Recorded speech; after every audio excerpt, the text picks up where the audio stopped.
In the warrior nation of the Maris Empire, the knight selection test has begun. As Prince Noah judges, he is not seeking strength, but unwavering devotion. When one candidate dares to draw blood, the prince reveals his true philosophy. True treasure is not an object, it is the unbreakable human will. The Annam episode begins in the Empire, where the knight selection test is underway. This test is the Empire's largest secondary event. The official name of the country, which everyone simply calls the Empire, is the Maris Empire, and the ancient word Maris means warrior. Indeed, the Maris Empire is a nation of warriors where military strength is the only path to merit-based promotion, and this is determined by the knight selection test pit. The examination draws the attention of many within the empire, but this year, in particular, one of the princes, Prince Noah, is personally overseeing the proceedings as the chief judge. This is the first time in history that people have gathered at the testing grounds in such massive numbers, eager to witness the event. We see Prince Noah sitting in the battle arena. One of the knights attempts to strike him to pass the test but fails to even touch him. Everyone is astonished,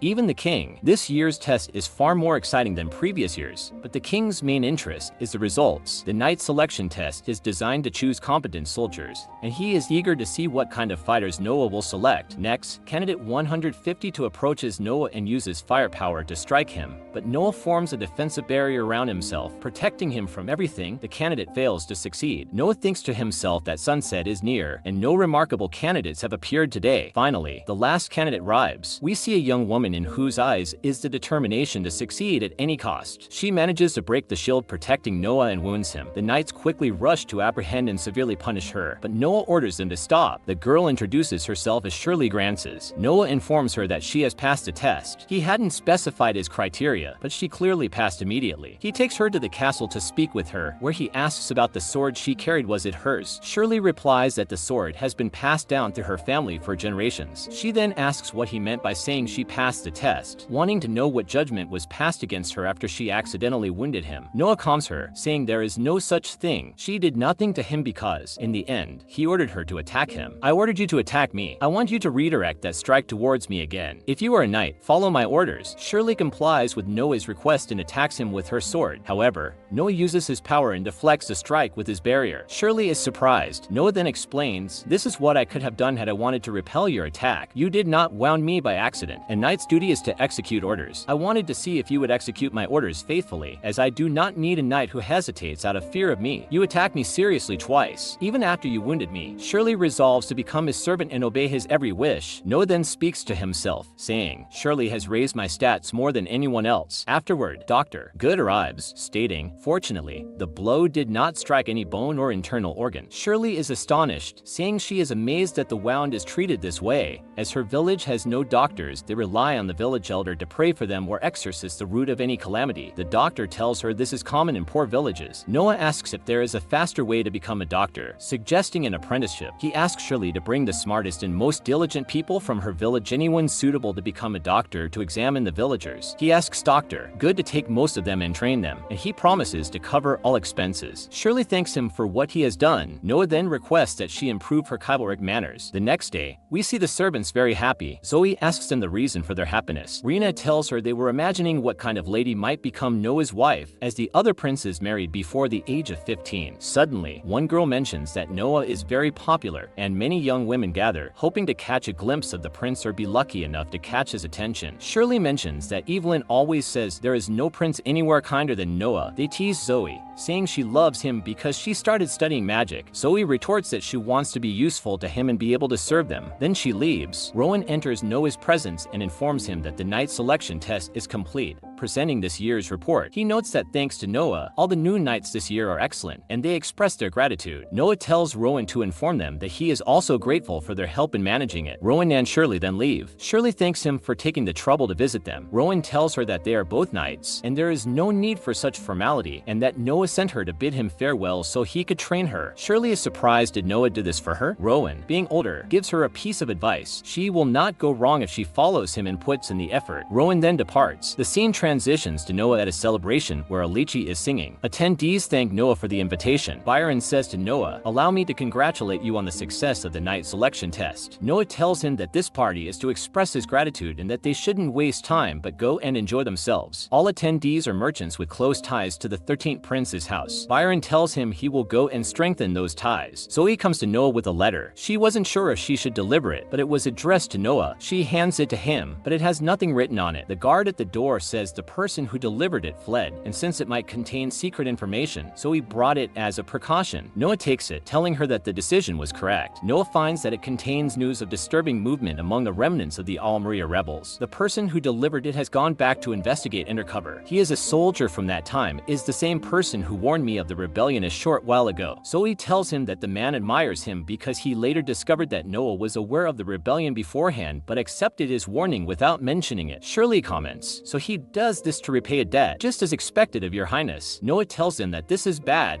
Pretending to be a spy without any training is extremely dangerous. He will be killed if discovered. Noah says Henry is nearby and he will send a message asking him to stop this. Then Noah learns that the unknown man was discovered and exposed. He was tortured because he refused to speak. They showed no mercy and he remained unconscious after Henry's unit rescued him. Noah regrets that this is his fault. Had he realized the matter sooner, he could have stopped it. Noah asks Zoe to send this message to Almeria. "I do not care about the money. Do not let that man die. Whatever money or doctor is needed, let me know." He then speaks to himself, saying, "One piece of information is not worth sacrificing such a loyal man to this extent." He and Shirley stroll through the market. Shirley tells him she has never seen so many things before. Noah tells her, "Don't get distracted. You are working." She asks if he will buy something. He replies yes, to thank his brother Henry for suppressing the rebellion and for his message. They enter a shop to buy a gift for his brother Henry. Noah asks the merchant, "What is this? It feels different from the rest." The merchant replies, "As expected of your highness, you discovered it with a single glance." The merchant asks his workers to remove the cloth covering the statue. Everyone is surprised by the statue. Noah asks the merchant, "Can such things be made of glass?" The merchant replies that the skilled craftsman, Lindsay, left it, which is unusual, and since it is a lost art now, only the statues of the king exist in the world. Noah looks closely at the statue, then tells the merchant he will take it and asks, "Is 10,000 for it enough?" The merchant says it is enough. Noah hands him the money, saying, "The amount here exceeds 10,000. The surplus is your reward for introducing me to such a piece of mastery." The merchant thanks him. Then Oscar enters, saying, "They said you were here when I entered the shop." The merchant says, "Isn't this his highness, the 8th prince? Welcome to my shop." Oscar speaks to Noah, "I wondered if you would find a beautiful treasure." He then looks at the statue and says, "A statue of the king made of glass. That means it is a work by Lindsay. What a pity. There are only 2 figures in existence, and you have found the second." Noah asks, "Do you know where the other is?" He replies, "It is in my possession." Noah takes the statue and throws it on the floor, where it shatters. Everyone is shocked. The merchant screams. Noah tells him, "Do not worry. The payment is still yours." He gives him some more money and tells him, "This is compensation for the trouble of discovering the second statue of the king, but it was broken. Spread this rumor. It is enough for it to be around Kobold Street." Oscar says, "This will significantly raise the value of my statue of the king." Noah replies, "In the world of treasures, the fastest wins. It might be a slight against Lindsay, but if the value of your statue increases, so be it." He then speaks to himself. "There is a big difference between only one piece existing and 2. Oscar says, "I did not reach this level of mastery until I became an adult and owned my own fiefdom. I will thank you later. Goodbye." Oscar leaves. Noah tells the merchant he will choose another gift. The merchant says he still has much to choose from. When they leave the shop, Noah asks Shirley what she is thinking. She replies, "The surprises haven't stopped since I started serving you. Like today, I understand your logic, but destroying such a treasure." Noah tells her, "It was just an object. True treasures are not like that. Those who risk their lives to bring information to me, those who put forth their utmost efforts to meet my expectations, and those who pledge their loyalty to me and dedicate everything they have to be useful. Even a little true treasures are people, and you are one of them. It seems you have learned a lot about me in the past few days." Shirley is astonished, saying he is like the merciful rulers she has seen in plays, and she tells Noah she will follow him for as long as she lives. Noah then speaks to himself, an adult who owns a fiefdom. "I want to continue collecting treasures until I reach that stage too." Thus ends today's episode. If you liked the video, please hit the like button and do not forget to subscribe to the channel to receive all the new content. Hey everyone, and welcome back to the recap. Prince Noah's 12th birthday celebrations are still going, but the real drama starts when he steps into his new role as Minister of Military Affairs. Get ready for political chess, corruption exposed, and a shocking double promotion for the Empire's youngest prodigy. Politics, power, and the sword of Leviathan, let's go. Don't forget to like and subscribe. The anime episode begins with Noah, accompanied by his maids, Gigi and Zoe. Noah notices Gigi looking intently at something outside and asks what's wrong. She asks him to describe the people giving him birthday gifts, noting that the reception still hasn't finished, even after 3 days. Zoe informs her that this is normal for him. Last year, his birthday lasted a full week. This is because Noah can't just receive the gifts. Each one and its sender must be meticulously recorded, which takes a long time. However, they are confident that Evelyn will handle it perfectly. Zoe then mentions that Prince Noah is now 12 years old and has fully mastered the Leviathan magic sword. By imperial decree, he has been appointed to the Ministry of Military Affairs, which oversees the Imperial Army, holding the position of minister. The scene shifts to Noah arriving at his older brother Henry's workplace, having been summoned. Henry greets him and asks for his opinion on a recent imperial order. Their friend Rice is to lead a force to suppress a rebellion on the southern border. Henry states that showing any sympathy to these barbarians only makes them bolder, so they will send a regular army to demonstrate their overwhelming superiority. Noah pauses, recognizing that Rice is talented enough to lead a large army and has numerous accomplishments, making him exceptional even among Henry's knights. Noah then asks the exact number of soldiers Rice will lead. Henry is shocked by the question, but realizes Rice is hiding something. He shouts at Rice to explain what is happening, and Rice begs for forgiveness. Noah explains that it's no major issue, but Imperial forces are funded by the Ministry of Military Affairs based on the number of deployed soldiers. It is common for commanders to register non-soldiers such as merchants or collaborators among the troops and keep the surplus funding for themselves. Noah tells Rice not to worry, as adding new soldiers is within a commander's authority, and he's not looking to assign blame. Usually, this is acceptable, as registration alone acts as a deterrent. Rice's army is listed as 100,000 men, even if the real number isn't that high. However, this time is different. The Emperor's order was for an overwhelming victory. He asks how much Rice misrepresented the numbers and demands an honest answer. Rice admits he only has 2,000 soldiers. Noah tells him to verify his actual capability to fund that number. Noah then writes a letter to the Ministry of Military Affairs, stating that they will provide enough to cover 2,000 additional soldiers as miscellaneous expenses, with the surplus going to Rice.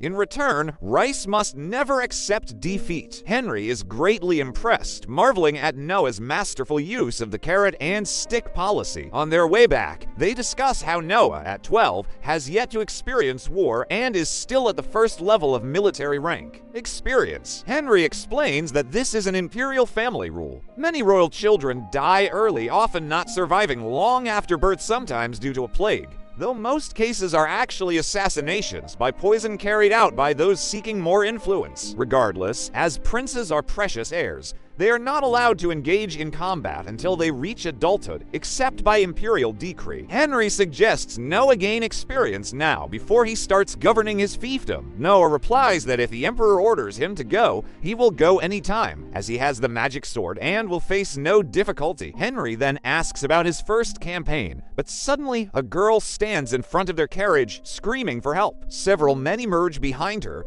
grabbing her to further torment her. She continues to scream for rescue. Noah steps out of the carriage and demands their registration, documents, and business name, informing them that unregistered slave trading is a serious crime under imperial law. Noah then attacks and subdues all the men, who fall to the ground. The townspeople and the young girls rejoice. Noah speaks to the children, asking if they are okay and explaining that these were illegal slave traders. One small girl cries, saying they were told they would be sold for a good price. An old man then approaches, greeting berating Noah and stating that he makes his living from children like these. He claims to work for the first prince, Gilbert, and asks Noah to pretend he saw nothing, as he doesn't want trouble. Noah is astonished, saying he knows the old man's name, claiming he was threatening him, citing Gilbert's support. He asks Henry if he knows the man, but Henry does not. Something falls from the old man's hand onto the ground. Noah declares the man is falsely claiming to serve the first prince, and while others might be fooled, he and Henry are not. Noah orders the guards to arrest and bind the men, sending them to the first prince's palace. He instructs them to report that these are imposters who falsely claimed to work for his older brother,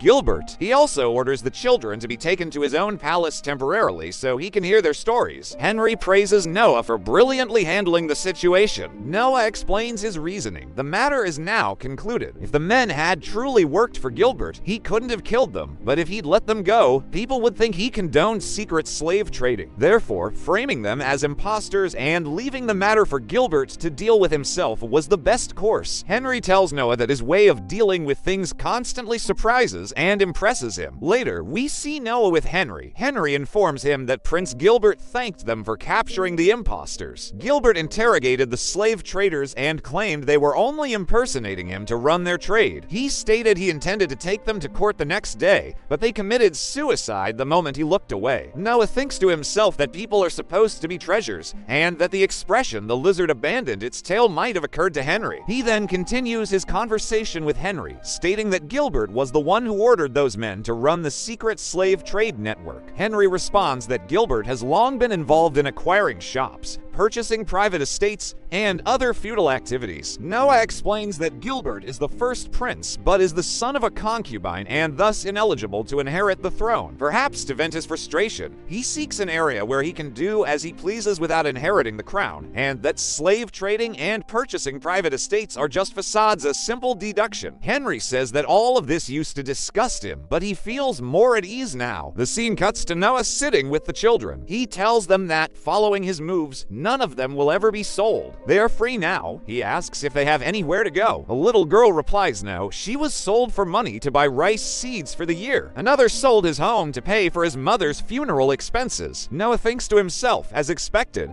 they have no shelter to return to. If they go back to their parents, they will be sold again. Noah orders Dylan to take responsibility for them, find them work and lodging wherever possible, and help anyone who wishes to study. One child fears Noah will buy them. Noah reassures them that he did not buy them, and anyone is free to leave at any time. The only thing he will not tolerate is betrayal. He wonders if this is too difficult a request. Dylan tells the children to be grateful for Noah's mercy and do their best. The children thank him. The scene shifts to Evelyn informing Noah that all his birthday gifts have been handled without issue. Noah tells her no explanation is needed and gives her an envelope containing her dismissal from maid service. He wishes to appoint her as an administrator for a small region within Ulmeria, making her a proper government official. Evelyn explains that the administrative post is a pivotal one, known as the administrative judge, and is a major promotion for a maid. She notes that the fiefdom the emperor granted the prince is vast and impossible for him to manage alone, so he appointed administrators for different areas to act as his deputies. Noah tells her he has watched her for many years. She is his smartest maid, and serving guests in the palace is a waste of her talent. Evelyn suggests it would be better for her to continue working for him rather than going out to seek a promotion. Noah insists she can do it, and if she works there as his administrator, everyone will know he was the one who appointed her. He orders her to go out and work for him. Evelyn agrees and departs. Shirley then comments to Noah that his method of employing people is nothing like the first prince's. Noah replies that this is not something to say publicly. Shirley apologizes. The scene shifts to Noah with the Grand Governor, or high official, who wants Noah to report everything. Noah explains that he only apprehended lawbreakers and that his brother, Gilbert, took the initiative to file the report himself, making it look like he did nothing suspicious instead of trying to hide anything. The governor is surprised that such villains exist and asks what the penalty for secret slave trading is. Noah replies that in cases of unregistered slave trading, the dominant arm of the gang leader is cut off. The emperor asks Noah, "Were you hurt? I heard the criminals were enraged and attacked you." Noah replies, "Fortunately, I was able to turn the tables on them." The emperor says, "I suppose,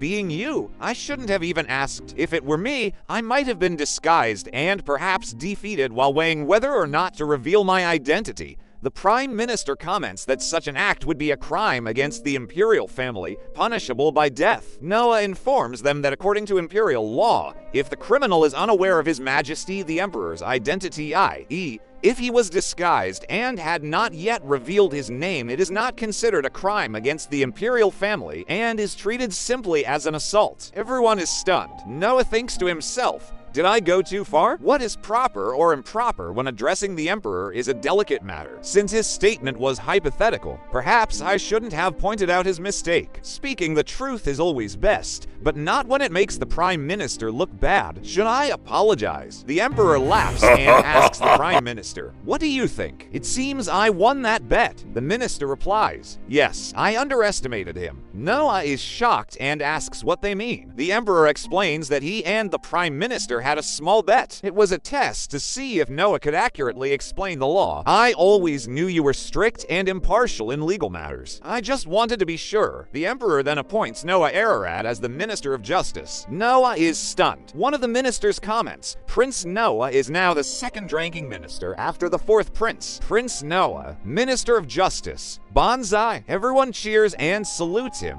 We then see Noah watching Chi sing. He thinks to himself, all I did was answer as I always do, and I ended up as the Minister of Justice. Am I overthinking this, or is there a hidden meaning behind this decision? A minister comments, I understand now why she is the most famous singer in the Empire. Her voice is beautiful, and I feel as if my heart is being cleansed. Noah tells himself, right? Perhaps it's improper to think about this right now. The episode ends with the usual sign-off, and so today's episode concludes. If you liked the video, please hit the like button and don't forget to subscribe to the channel and activate the bell icon to receive all our new updates.